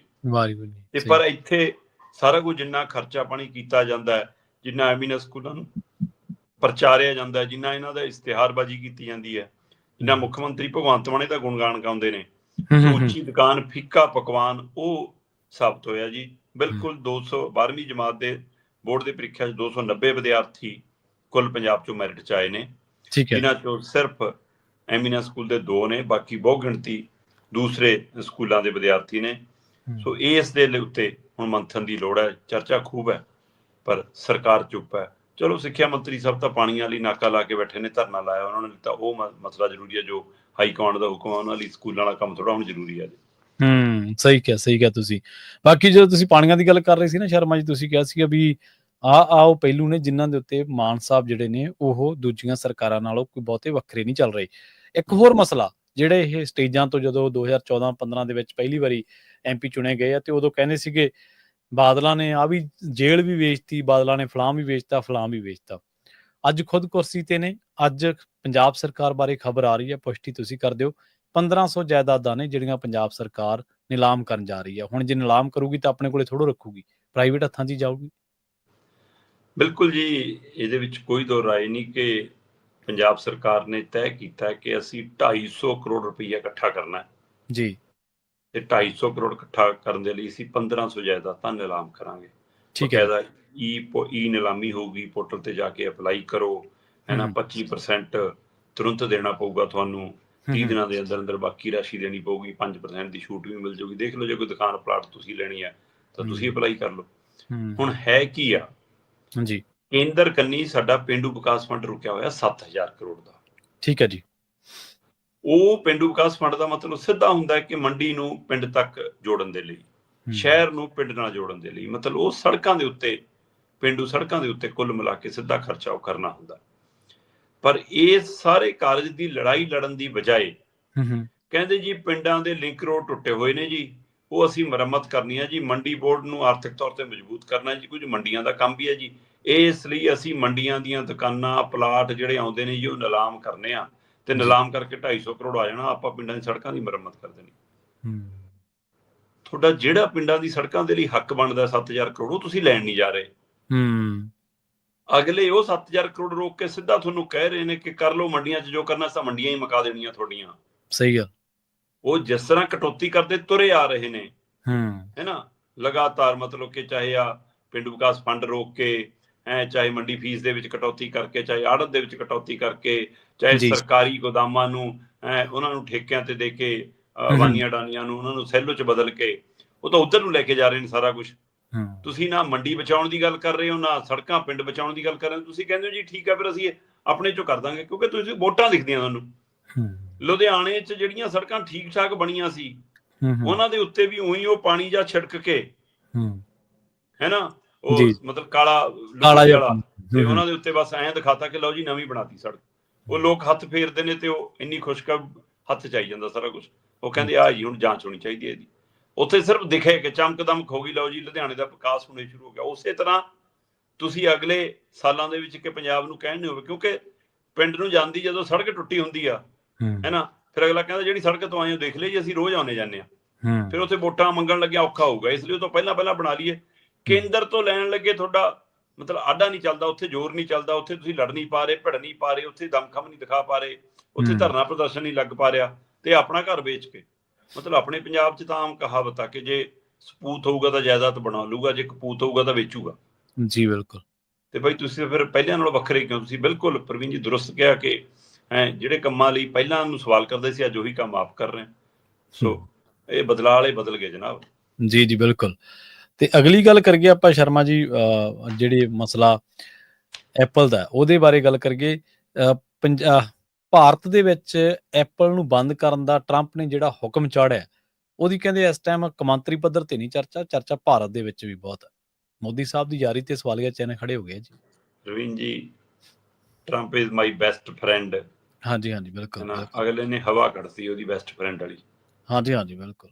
ਉਹ ਕਹਿੰਦਾ ਵੀ ਮੇਰੇ ਤਾਂ ਦੋ ਹੀ ਮਿੱਤਰ ਨੇ, ਪਾਕਿਸਤਾਨ ਵੀ ਤੇ ਤੂੰ ਵੀ ਜੀ। ਤੇ ਉਸ ਮਿੱਤਰਾਂ ਨੂੰ ਹੁਣ ਉਹ ਅਗਲਾ ਜਾ ਕੇ ਉਹ ਸਾਊਦੀ ਅਰਬ 'ਚ ਵੀ, ਕਤਰ 'ਚ ਵੀ, ਸਾਰੇ ਕਿਤੇ ਖੜ ਕੇ ਕਹੀ ਜਾਂਦਾ, ਕਹਿੰਦਾ ਮੈਂ ਝਟਕਾ ਮਾਰ ਕੇ ਕਰਾਇਆ, ਮੈਂ ਦਬਕਾ ਮਾਰਿਆ, ਮੈਂ ਵਿਚੋਲੇ ਦੀ ਭੂਮਿਕਾ ਨਿਭਾਈ ਹੈ, ਕਹਿੰਦਾ ਅਸੀਂ ਕਰਾਇਆ। ਬੋਲ ਵੀ ਬਦਲ ਲੈਂਦਾ, ਅੱਜ ਕੁਛ ਤੇ ਕੱਲ ਕੁਛ, ਸਵੇਰ ਕੁਛ ਤੇ ਸ਼ਾਮ ਕੁਛ। ਦੇਖੋ ਵੈਸੇ ਤਾਂ ਮਿੱਤਰਚਾਰਾ ਜੇ ਹੁੰਦਾ ਤਾਂ ਪੰਜਾਬ ਦੇ ਮੁੰਡਿਆਂ ਨੂੰ ਹੱਥਕੜੀਆਂ ਤੇ ਬੇੜੀਆਂ ਲੱਗ ਕੇ ਨਾਈਆਂ ਹੁੰਦੀਆਂ। ਔਰ ਤੁਹਾਡੇ ਸਾਹਮਣੇ ਜੀ ਪ੍ਰਵੀਨ ਜੀ, ਮਿੱਤਰ ਦੀ ਇਹ ਪਰਿਭਾਸ਼ਾ ਜੇ ਸਮਝਣੀ ਹੈ ਨਾ, ਤਾਂ ਮਹਾਭਾਰਤ 'ਚ ਕਰਨ ਤੋਂ ਵੱਡੀ ਕੋਈ ਉਦਾਹਰਨ ਨਹੀਂ ਗੀ। ਕਰਨ ਕਹਿੰਦਾ ਕਿ ਮੈਨੂੰ ਪਤਾ ਦੁਰਯੋਧਨ ਤੂੰ ਗਲਤ ਹੈ, ਪਰ ਤੂੰ ਮੇਰਾ ਮਿੱਤਰ ਹੈ, ਇਸ ਲਈ ਮੈਂ ਤਾਂ ਮਿੱਤਰ ਧਰਮ ਨਿਭਾਊਂਗਾ, ਮੈਂ ਤੇਰੇ ਨਾਲ ਜੀ। ਤੇ ਇੱਥੇ ਤਾਂ ਠੀਕ ਹੁੰਦਿਆਂ ਵੀ ਤੁਹਾਡਾ ਮਿੱਤਰ ਤੁਹਾਡੇ ਨਾਲ ਨਹੀਂ ਆਇਆ। ਗਲਤ ਹੋਣ ਵਾਲੀ ਤਾਂ ਗੱਲ ਛੱਡੋ। ਮਿੱਤਰ ਜੇ ਵਪਾਰੀ ਹੋਊਗਾ ਫਿਰ ਉਹ ਸੋਚ ਕੇ ਕੰਮ ਕਰੂਗਾ। ਅਗਲਾ ਤਾਂ ਹਥਿਆਰਾਂ ਦਾ ਵਪਾਰੀ ਆ, ਉਹਨੂੰ ਤੁਸੀਂ ਦੋਏ ਗਾਹਕ ਦਿਖਦੇ ਹੋ, ਮਿੱਤਰ ਨਹੀਂ ਦਿਖਦੇ ਜੀ। ਪਰ ਉਹੀ ਤੁਹਾਡਾ ਮਿੱਤਰ ਹੁਣ ਐਪਲ ਨੂੰ ਅੱਖਾਂ ਦਿਖਾ ਰਿਹਾ, ਐਪਲ ਦੇ ਮਾਲਕ ਨੂੰ ਕਹਿੰਦਾ ਵੀ ਜੇ ਤੂੰ ਭਾਰਤ ਦੇ ਵਿੱਚ ਮਤਲਬ ਕਿ ਪ੍ਰੋਡਕਸ਼ਨ ਕੀਤੀ ਫਿਰ ਦੇਖ ਲਾ।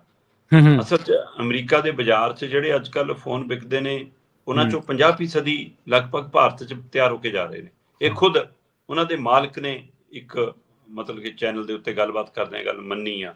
CEO ਟਿਮ ਕੁੱਕ ਨੇ, ਜਿਹੜੇ CEO ਨੇ ਐਪਲ ਦੇ, ਉਹਨਾਂ ਟਿਮ ਕੁੱਕ ਨੇ ਗੱਲ ਕਬੂਲ ਕੀਤੀ ਕਿ ਅਮਰੀਕੀ ਬਾਜ਼ਾਰ 'ਚ ਵਿਕਣ ਵਾਲੇ 50% ਆਈਫੋਨ ਭਾਰਤ 'ਚ ਤਿਆਰ ਹੁੰਦੇ ਨੇ। ਤੇ ਉਹਨਾਂ ਨੇ ਇਹ ਵੀ ਗੱਲ ਕਹੀ ਹੈ ਕਿ ਕੁੱਲ ਜਿਹੜੇ ਮੋਬਾਈਲ ਬਣ ਰਹੇ ਨੇ ਉਹਨਾਂ ਦਾ ਜੋ ਸਾਰਾ ਅਰਜਾ ਪੁਰਜਾ ਸਮਾਨ ਹੈ ਉਹ 15% ਭਾਰਤ 'ਚ ਹੁਣ ਬਣਨ ਲੱਗ ਪਿਆ। ਲਗਭਗ ਸਾਰਾ ਢਾਂਚਾ ਇੱਧਰ ਨੂੰ ਜਾ ਰਿਹਾ। ਸੋ ਇਸ ਲਈ ਹੁਣ ਇਹਦੇ ਵਿੱਚੋਂ ਇੱਕ ਸਵਾਲ ਜਿਹੜਾ ਵੱਡਾ ਪੈਦਾ ਹੁੰਦਾ ਨਾ, ਮਸਲਾ ਟਰੰਪ ਨੇ ਇਹਨੂੰ ਕਹਿਤਾ, ਮਸਲਾ ਟਰੰਪ ਨੇ ਭਾਰਤ ਨੂੰ ਕਹਿਤਾ ਕਿ ਮੈਂ ਤੁਹਾਡਾ ਟ੍ਰੇਡ ਰੋਕ ਦੂੰਗਾ, ਮਸਲਾ ਟਰੰਪ ਨੇ ਹੁਣ ਇਹ ਕਹਿਤਾ ਕਿ ਭਾਰਤ ਵਾਲੇ ਮੇਰੇ ਮਗਰ ਫਿਰਦੇ ਨੇ ਜ਼ੀਰੋ ਫ੍ਰੀ ਹੈ ਨਾ, ਉਹ ਸਮਝੌਤਾ ਕਰਨ ਨੂੰ ਵਪਾਰ ਦਾ, ਟੈਰਿਫ ਵਾਲਾ ਮਸਲਾ, ਮਤਲਬ ਬਾਕੀਆਂ ਮੁਲਕਾਂ ਤੇ ਤਾਂ ਚੀਨ ਚੂਨ ਵਾਲਿਆਂ ਤੇ ਤਾਂ ਲਾ ਕੇ ਵਾਪਸ ਵੀ ਲੈ ਲਿਆ 90 ਦਿਨਾਂ ਲਈ, ਉਹ ਸਹੀ ਚਾਹੇ ਪੁਰਾਣੀਆਂ ਸਥਿਤੀਆਂ ਤੇ ਆ ਗਏ। ਭਾਰਤ ਦਾ ਨਵਾਂ ਵੀ ਲੱਗ ਗਿਆ, ਉੱਥੇ ਕੋਈ ਮਿੱਤਰਚਾਰਾ ਨਹੀਂ ਹੋਇਆ। ਸੋ ਇਹ ਸਾਰੇ ਸਵਾਲ ਇੱਕ ਪਾਸੇ ਰੱਖ ਕੇ ਵੀ ਜੇ ਮੈਂ ਦੇਖਦਾ ਨਾ ਤਾਂ ਮੈਨੂੰ ਕਦੇ ਕਦੇ ਇੰਜ ਵੀ ਲੱਗਦਾ ਪ੍ਰਵੀਨ ਜੀ ਕਿ ਜਿਨ੍ਹਾਂ ਨੇ ਸਮਝੌਤਾ ਕਰਾਇਆ ਹਾਂਜੀ ਕਿਤੇ ਲੜਾਈ ਵੀ ਉਹੀ ਉਹਨਾਂ ਨੇ ਤਾਂ ਨਹੀਂ ਕਰਾਈ। ਪ੍ਰਵੀਨ ਜੀ, ਚੀਨ ਦੇ ਨਾਲ ਜਦੋਂ ਅਮਰੀਕਾ ਦਾ ਇਹ ਟ੍ਰੇਡ ਵਾਰ ਸ਼ੁਰੂ ਹੋਇਆ, ਹਾਂਜੀ, ਤੇ ਚੀਨ ਨੇ ਕਹਿਤਾ ਕਿ ਅਸੀਂ ਤੁਹਾਡੇ ਵਾਲੇ ਟੈਰਿਫ ਨਹੀਂ ਦੇਣੇ ਤੇ ਅਸੀਂ ਆਪਣਾ ਕੰਮ ਆਪੇ ਕਰ ਲਾਂਗੇ, ਕੰਪਨੀਆਂ ਨਾਲ ਕੰਟਰੈਕਟ ਟੁੱਟ ਜਵੇ, ਆਹ ਚੱਕੋ ਜੀ ਅਸੀਂ ਤਾਂ ਆਪਣੀਆਂ ਨਿੱਜੀ ਦੁਕਾਨਾਂ ਤੇ ਉਹਨਾਂ ਨੇ ਮਸ਼ਹੂਰੀਆਂ ਕਰਨੀਆਂ ਸ਼ੁਰੂ ਕਰਤੀਆਂ ਆਪਣੇ ਢੰਗ ਨਾਲ, ਉਹ ਸਾਰਾ ਕੁਝ। ਪਰ ਜਦੋਂ ਇਹ ਰਿਸ਼ਤੇ ਟੁੱਟੇ ਤਾਂ ਉਸ ਤੋਂ ਬਾਅਦ ਜਿਹੜੀਆਂ ਕੰਪਨੀਆਂ ਚੀਨ 'ਚ ਕੰਮ ਕਰਦੀਆਂ ਸੀ ਉਹਨਾਂ ਨੇ ਇੱਥੋਂ ਬਦਲ ਵੀ ਲੱਭਣ ਦੀ ਕੋਸ਼ਿਸ਼ ਕੀਤੀ ਕਿ ਕੀ ਆਪਾਂ ਇਹੀ ਪ੍ਰੋਡਕਸ਼ਨ, ਇਹੀ ਸਾਰੇ ਕੰਮ ਭਾਰਤ 'ਚ ਕਰ ਸਕਦੇ ਹਾਂ।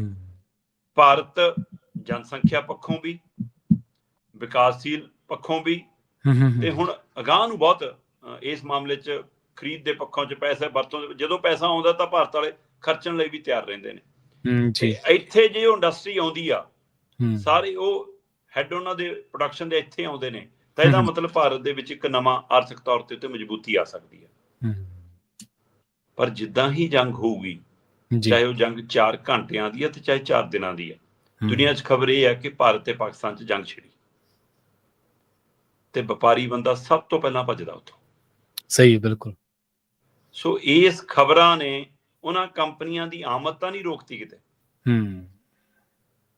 ਤੇ ਇਸ ਲਈ ਜੇ ਹੁਣ ਸ਼ਰੇਆਮ ਅਗਲੇ ਕਹਿ ਰਹੇ ਨੇ ਕਿ ਮੈਂ ਐਪਲ ਨੂੰ ਤੁਹਾਡੇ ਮੁਲਕ 'ਚ ਨਹੀਂ ਕੰਮ ਕਰਨ ਦਿੰਦਾ, ਤੇ ਫਿਰ ਪੜਦੇ ਉਹਦੇ ਤਾਂ ਕੀ ਕਰਦੇ ਹੋਣੇ ਭਾਈ ਜੀ। ਤੇ ਉਹਦੇ ਲਈ ਫਿਰ ਚੀਨ ਨਾਲ ਤਾਂ ਅਗਲੇ ਦਾ ਐਗਰੀਮੈਂਟ ਵੀ ਹੋ ਗਿਆ, ਚੀਨ ਨਾਲ ਤਾਂ ਅਗਲੇ ਦਾ ਟੈਰਿਫ ਵਾਲਾ ਮਸਲਾ ਵੀ ਨਿਬੜ ਗਿਆ। ਸੋ ਇਹ ਸਾਰੀ ਸਥਿਤੀ ਸਵਾਲ ਪੈਦਾ ਕਰਦੀ ਹੈ ਕਿ ਕਿਤੇ ਜਿਹੜੇ ਸਾਨੂੰ ਇਹ ਦਿਖਦੇ ਨੇ ਕਿ ਸ਼ਾਂਤੀ ਦੇ ਦੂਤ ਨੇ, ਕਿਤੇ ਉਹੀ ਤਾਂ ਨਹੀਂ ਮਤਲਬ ਝਾੜਾਂ ਨੂੰ ਅੱਗ ਲਾਉਂਦੇ ਫਿਰਦੇ ਕਿ ਹਾਂ ਭਾਈ ਚਲੋ ਇਹਨਾਂ ਨੂੰ ਬਲਣ ਦੋ, ਬਲੂਗਾ ਤਾਂ ਸੇਕ ਘਰਾਂ ਤੱਕ ਵੀ ਜਾਊਗਾ। ਇਹ ਸੋਚਣ ਦੀ ਲੋੜ ਹੈ। ਜੀ ਬਿਲਕੁਲ। ਆਪਾਂ ਮੋਦੀ ਸਾਹਿਬ ਦੀ ਵਿਦੇਸ਼ ਨੀਤੀ ਬਾਰੇ ਅਕਸਰ ਹੀ ਜ਼ਿਕਰ ਕਰਦੇ ਰਹਿੰਦੇ ਹਾਂ। ਬੰਗਲਾਦੇਸ਼ ਵੀ ਅੱਖਾਂ ਦਿਖਾ ਰਿਹਾ, ਨੇਪਾਲ ਵੀ ਨਾਲ ਹੈ ਨੀਗਾ, ਭੂਟਾਨ ਨਾਲ ਵੀ ਸੰਬੰਧ ਸਿਖਾਵੇਂ ਨਹੀਂਗੇ, ਚੀਨ ਉੱਤਰੋਂ ਅਰੁਣਾਚਲ ਪ੍ਰਦੇਸ਼ ਦੀ ਆਪਾਂ ਖਬਰ ਕੀਤੀ ਹੈ, ਪਾਕਿਸਤਾਨ ਦੇ ਨਾਲ ਕਿਹੋ ਜਿਹੇ ਸੰਬੰਧ ਨੇ ਆਪਾਂ ਨੂੰ ਸਾਰਿਆਂ ਨੂੰ ਪਤਾ ਹੈ। ਜਿਨ੍ਹਾਂ ਦੇ ਨਾਲ ਤੁਹਾਡੀ ਹੱਦ ਲੱਗਦੀ ਹੈ, ਚਾਹੇ ਉਹ ਜ਼ਮੀਨੀ ਸਰਹੱਦ ਹੈ ਤੇ ਚਾਹੇ ਕਿਸੇ ਹੋਰ ਤਰ੍ਹਾਂ ਦੀ ਸਰਹੱਦ ਹੈ, ਉਹਨਾਂ ਨਾਲ ਤੁਹਾਡੇ ਸੰਬੰਧ ਸਿਖਾਵੇਂ ਨਹੀਂਗੇ। ਤੁਸੀਂ ਦਮਜਗੇ ਮਾਰਦੇ ਆ ਵੱਡੇ ਵੀ, ਤੁਸੀਂ ਤਾਂ ਵਾਰ ਰੁਕਵਾਉਣ ਚੱਲੇ ਸੀ, ਅੱਜ ਖੁਦ ਵਾਰ ਦੇ ਵਿੱਚ ਉਲਝੇ ਹੋਏ ਤੇ ਤੁਹਾਡਾ ਕੋਈ ਵਾਲੀ ਵਾਰਸ ਨਹੀਂ ਬਣ ਰਿਹਾ। ਜਿਨ੍ਹਾਂ ਨੂੰ ਤੁਸੀਂ ਕਹਿੰਦੇ ਸੀਗੇ ਕਿ ਸਾਡੇ ਨੇ, ਉਹ ਅੱਜ ਤੁਹਾਡੇ ਨਾ ਹੋ ਕੇ ਜਿਨ੍ਹਾਂ ਦੇ ਬਾਰੇ ਤੁਸੀਂ ਚਰਚਾ ਹੀ ਕੀਤੀ ਹੈ ਹੁਣ। ਸੋ ਇਹ ਆਗੂਆਂ ਦਾ ਇਹ ਥੋੜ੍ਹਾ ਹੁੰਦਾ ਕਿ ਕਿਹੜਾ ਬੰਦਾ ਕਿੰਨੇ ਲੋਕਾਂ ਦੀ ਰੈਲੀ ਨੂੰ ਸੰਬੋਧਨ ਕਰ ਰਿਹਾ। ਸ਼ਰਮਾ ਜੀ, ਇਹ ਤਕਾਜ਼ਾ ਥੋੜ੍ਹਾ, ਆਪਾਂ ਕਿਸਾਨੀ ਜਦੋਂ ਮਸਲਿਆਂ ਦੀ ਗੱਲ ਕਰਦੇ ਹਾਂ, ਆਪਾਂ ਇਹ ਥੋੜ੍ਹਾ ਕਹਿਣਾ ਕਿ ਬਾਈਟਾਂ ਦੇ ਦੇਣੀਆਂ ਜਾਂ ਸਟੇਜਾਂ ਤੇ ਲੰਮੇ ਭਾਸ਼ਣ ਦੇ ਦੇਣੇ 2-2 ਘੰਟਿਆਂ ਦੇ, 1.5 ਘੰਟੇ ਦੇ, ਉਹਦੇ ਨਾਲ ਨਹੀਂ ਗਾ। ਸੰਕਟ ਦੇ ਸਮੇਂ ਤੁਹਾਡੀ ਲੀਡਰਸ਼ਿਪ ਦੇ ਵਿੱਚ ਕੀ ਨਿਖਾਰ ਆਇਆ, ਸਮੇਂ ਤੁਸੀਂ ਕਿਹੜੇ ਹੱਥ ਕੰਡੇ ਅਪਣਾਏ ਨੇ ਜਿਹਦੇ ਨਾਲ ਤੁਸੀਂ ਆਪਣੇ ਕੌਮ ਨੂੰ, ਆਪਣੇ ਲੋਕਾਂ ਨੂੰ, ਆਪਣੇ ਸੰਘਰਸ਼ਕਾਰੀਆਂ ਨੂੰ ਸੰਕਟ ਚੋਂ ਕੱਢਿਆ। ਇਹੀ ਲੀਡਰਸ਼ਿਪ ਆ ਨਾ। ਮਹਿੰਗੇ ਸੂਟ, ਮਹਿੰਗੀਆਂ ਘੜੀਆਂ, ਇਹ ਲੀਡਰਸ਼ਿਪ ਨਹੀਂ ਹੁੰਦੀਗੀ। ਲੋਕਾਂ ਦੇ ਭੁਲੇਖੇ ਬਹੁਤ ਦੂਰ ਨਿਕਲੇ ਨੇ। ਅਸਦ ਵਰਗੇ ਲੋਕ ਜਿਹੜੇ ਸੀਰੀਆ ਦੇ ਵਿੱਚ ਦਹਾਕਿਆਂ ਤੋਂ ਵੱਧੀ ਸੀਗੇ, ਉਹਨਾਂ ਨੂੰ ਚੱਕ ਕੇ ਪਰਾਂ ਮਾਰਿਆ ਲੋਕਾਂ ਨੇ। ਅਗਲੇ ਕਹਿੰਦੇ ਚਲੋ ਹੁਣ ਤੁਸੀਂ, ਤੁਹਾਡਾ ਟਾਈਮ ਹੋ ਗਿਆ। ਸੋ ਇਹ ਹੋਣ ਵਾਲਿਆਂ ਲਈ ਵੀ, ਚਾਹੇ ਮੋਦੀ ਸਾਹਿਬ ਨੇ ਚਾਹੇ ਭਗਵੰਤ ਮਾਨ ਸਾਹਿਬ ਨੇ, ਇਹਨਾਂ ਨੂੰ ਸਮਝ ਜਾਣਾ ਚਾਹੀਦਾ, ਸਾਰਿਆਂ ਨੂੰ ਸਮਝ ਆਉਣੀ ਚਾਹੀਦੀ ਹੈ। ਹਾਂ, ਇਹ ਤੁਸੀਂ ਬਹੁਤ ਸੌਖਾ, ਇਹ ਬਹੁਤ ਸੌਖੀ ਆਲੋਚਨਾ ਕਰਨੀ। ਜਿਹੜੇ ਸਾਬਕਾ ਹੋ ਗਿਆ, ਨਹਿਰੂ ਬਾਰੇ ਕਹਿਣਾ, ਇੰਦਰਾ ਗਾਂਧੀ ਬਾਰੇ ਕਹਿਣਾ, ਉਹਨਾਂ ਬਾਰੇ ਕੁਛ ਲੁਕਿਆ ਥੋੜ੍ਹਾ ਹੈ। ਕੈਪਟਨ ਬਾਰੇ ਕਹਿਣਾ, ਪ੍ਰਕਾਸ਼ ਸਿੰਘ ਬਾਦਲ ਬਾਰੇ ਕਹਿਣਾ ਬਹੁਤ ਸੌਖਾ ਹੈ। ਪਰ ਜਦੋਂ ਆਪਣੇ ਤੇ ਬੀਤਦੀ ਹੈ, ਜਦੋਂ ਆਪਦੇ ਫੈਸਲੇ ਲਾਗੂ ਕਰਨੇ ਪੈਂਦੇ ਨਾ, ਪਤਾ ਉਦੋਂ ਲੱਗਦਾ ਕਿ ਆਪਾਂ ਇਹ ਹੁਣ ਕਹਿੰਦੇ ਰਹੇ ਨੇ ਪਿਛਲੀਆਂ ਲੜਾਈਆਂ ਦੇ ਸਮੇਂ ਭਾਰਤ ਦੇ ਵਿੱਚ ਕਿ ਮੌਕਾ ਹਾਂਜੀ। ਸੀਗਾ ਜੀ LOC ਦਾ ਮਸਲਾ ਨਿਬੇੜਨ ਦਾ, ਫਿਰ ਉੱਥੋਂ ਨਾ ਨਿਬੜ ਗਿਆ। ਉੱਥੋਂ ਨਾ ਨਿਬੜ ਗਿਆ, ਸਹੀ ਗੱਲ, ਬਿਲਕੁਲ ਸਹੀ ਹੈ। ਹੁਣ ਨਿਬੇੜ ਲੈਂਦੇ, ਹਾਂਜੀ, ਹਾਂਜੀ, ਉੱਥੇ ਹੀ ਬਿਲਕੁਲ। LOC ਸੀ ਤੇ ਉੱਥੇ ਹੀ ਤੁਸੀਂ ਸੀ। ਹਾਂਜੀ, ਉੱਥੇ ਹੀ ਪਾਕਿਸਤਾਨ ਆ, ਕਿਹੜਾ ਹਾਂ, ਕੋਈ ਗਿਆ ਕਿਤੇ। ਹਾਂ, ਜੀ, ਬਿਲਕੁਲ। ਸ਼ਰਮਾ ਜੀ, ਇਹਨਾਂ ਖਾਸ ਖਬਰਾਂ ਤੇ ਖਾਸ ਜਾਣਕਾਰੀਆਂ ਦੇ ਲਈ ਤੁਹਾਡਾ ਬਹੁਤ-ਬਹੁਤ ਧੰਨਵਾਦ। ਬਹੁਤ ਸ਼ੁਕਰੀਆ। ਜੀ। ਆਮ ਤੌਰ ਤੇ ਖਬਰਾਂ ਦੇ ਬਾਰੇ ਆਪਾਂ ਹਮੇਸ਼ਾ ਇਹ ਗੱਲ ਕਰਦੇ ਹਾਂ ਵੀ ਖਬਰ ਉਹ ਨਹੀਂ ਜਿਹੜੀ ਦੱਸੀ ਜਾ ਰਹੀ, ਖਬਰ ਅਸਲ ਦੇ ਵਿੱਚ ਉਹ ਹੈ ਜਿਹੜੀ ਲੁਕੋਈ ਜਾ ਰਹੀ ਹੈ। ਭਾਰਤ ਦੇ ਵਿੱਚ ਜਾਂ ਪੰਜਾਬ ਦੇ ਵਿੱਚ ਜਿਹੜੀਆਂ ਸਿਆਸੀ ਤਨਜ਼ੀਮਾਂ ਨੇ, ਉਹਨਾਂ ਬਾਰੇ ਕਟਾਕਸ਼ ਕਰਨਾ, ਉਹਨਾਂ ਬਾਰੇ ਸਟਾਇਰ ਕਰਨਾ, ਉਹਨਾਂ ਨੂੰ ਹਜ਼ਮ ਨਹੀਂ ਆ ਰਿਹਾ, ਤੇ ਜਿਹੜਾ ਕੋਈ ਯੂਟਿਊਬਰ ਜਾਂ ਕੋਈ ਵੀ ਉਹ ਜਿਹੜਾ ਅਦਾਰਾ ਹੈ, ਉਹ ਇਹੋ ਜਿਹੀ ਹਿਮਾਕਤ ਕਰਦਾ, ਇਹੋ ਜਿਹੀ ਜ਼ੁਰਤ ਕਰਦਾ, ਤੇ ਉਹਨਾਂ ਨੂੰ ਫਿਰ ਬੰਦ ਕਰ ਦਿੱਤਾ ਜਾਂਦਾ ਹੈ। ਠੀਕ ਇਸੇ ਤਰ੍ਹਾਂ ਦਾ ਸਿਲਸਿਲਾ ਪੰਜਾਬੀ ਰੇਡੀਓ USA ਨਾਲ ਵੀ ਵਾਪਰਿਆ। ਪੰਜਾਬੀ ਰੇਡੀਓ USA ਦਾ ਇਹ ਚੈਨਲ ਭਾਰਤ ਦੇ ਵਿੱਚ ਬੰਦ ਕੀਤਾ ਹੋਇਆ। ਇਸ ਲਈ ਤੁਸੀਂ ਜੁੜੋ ਪੰਜਾਬੀ TV USA ਦੇ ਨਾਲ, ਤੇ ਉੱਥੇ ਆਪਾਂ ਖਬਰਾਂ ਜਿਹੜੀਆਂ ਨੇ, ਜਿਹੜੀਆਂ ਵੀ ਅਹਿਮ ਖਬਰਾਂ ਨੇ, ਉਹ ਤੁਹਾਡੇ ਨਾਲ ਸਾਰਿਆਂ ਨਾਲ ਸਾਂਝੀਆਂ ਕਰਦੇ ਹਾਂ। ਬਹੁਤ ਬਹੁਤ ਧੰਨਵਾਦ। ਸਤਿ ਸ਼੍ਰੀ ਅਕਾਲ।